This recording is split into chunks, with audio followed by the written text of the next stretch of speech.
யுகபாரதியை பத்தி பிரேம்குமார் என்ன நினைக்கிறார்? எப்படியோ தப்பிச்சு பேரை மாற்றிக்கிட்டாரு, அதனால தப்பிச்சாருங்கிற மாதிரி தான் இருக்குது. பிரேம்குமார் நல்ல அழகான பேர் தானே. என்னைக்காவது அது வந்து நம்ம மிஸ் பண்ணிட்டோம்னு தோணிருக்கா? இல்லை இல்லை நான் இப்போ நீங்கள் இப்போ கேட்குறது வந்து ஒரு 40 வருஷத்துக்கு முன்னாடி உள்ள 35 வருஷத்துக்கு முன்னாடி உள்ள கதை. ஆமாம். அப்போ வந்து பிரேம்குமார், கவிஞர் பிரேம்குமார்னு யாரும் இருக்க மாட்டாங்க. ஓகே. யோசிச்சு பார்த்தீங்கன்னா ஸோ அப்போ எப்படி யுகபாரதி அங்கே மாறுறாரு அவர்? அப்போ வந்து அம்மா பேரை சேர்த்து பாரதி வசந்தன் அப்படிங்கிற பேரில் வந்து ஒரு பத்திரிக்கைக்கு நான் வந்து ஒரு படைப்பு அனுப்புகிறேன்.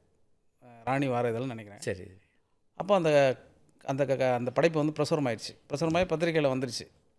வந்து ஒரு 2-3 நாள் கழித்து ஒரு கடிதம் வந்தது.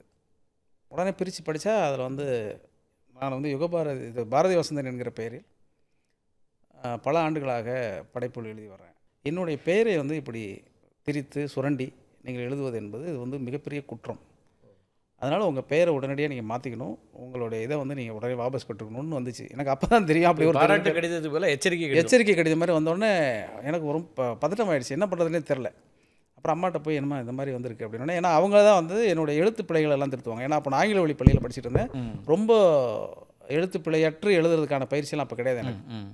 அதனால் எல்லா படைப்புகளும் அவங்க தான் திருத்தி கொடுப்பாங்க.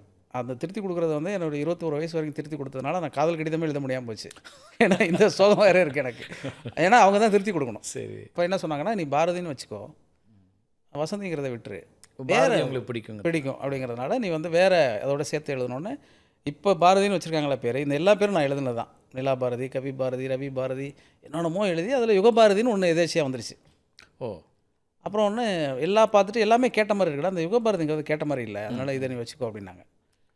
உடனே சரின்னு அது சென்டிமெண்ட்டாக செக் பண்ணுறதுக்கு என்ன பண்ணிட்டேன்னா, உடனே அதுக்கு ஒரு படைப்பு ஒரு கவிதை எழுதி ஏதோ ஒரு பத்திரிக்கை காமிச்சோம். உடனே அது வந்துருச்சு. பிரசுரமாய் வந்த உடனே இது சென்டிமெண்ட்டாக ரொம்ப நல்லாயிருக்கு, இந்த பேரை வச்சுக்கோ அப்படின்னு சொல்லி யுகபாரதிங்கிறது 14 வயதுலேயே பத்திரிகையில் வந்துருச்சு.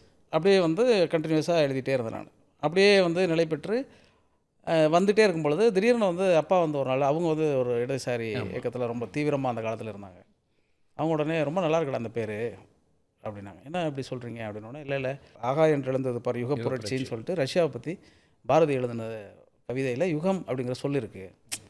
அந்த யுக புரட்சின்னு ரஷ்ய புரட்சியை சொன்னது பாரதி தான். அதனால் யுக புரட்சி யுக பாரதின்னு வச்சுக்கிறது ரொம்ப நல்லா இருக்குது அப்படின்னு சொல்லி உடனே பிடிக்கும். பாரதி எழுதின வார்த்தை தான். ஆமாம், அவருக்கு வந்து கம்யூனிஸ்ட்டுங்கிறதுனால அவருக்கு ரஷ்ய புரட்சி பற்றி பாரதி எழுதிட்டான்.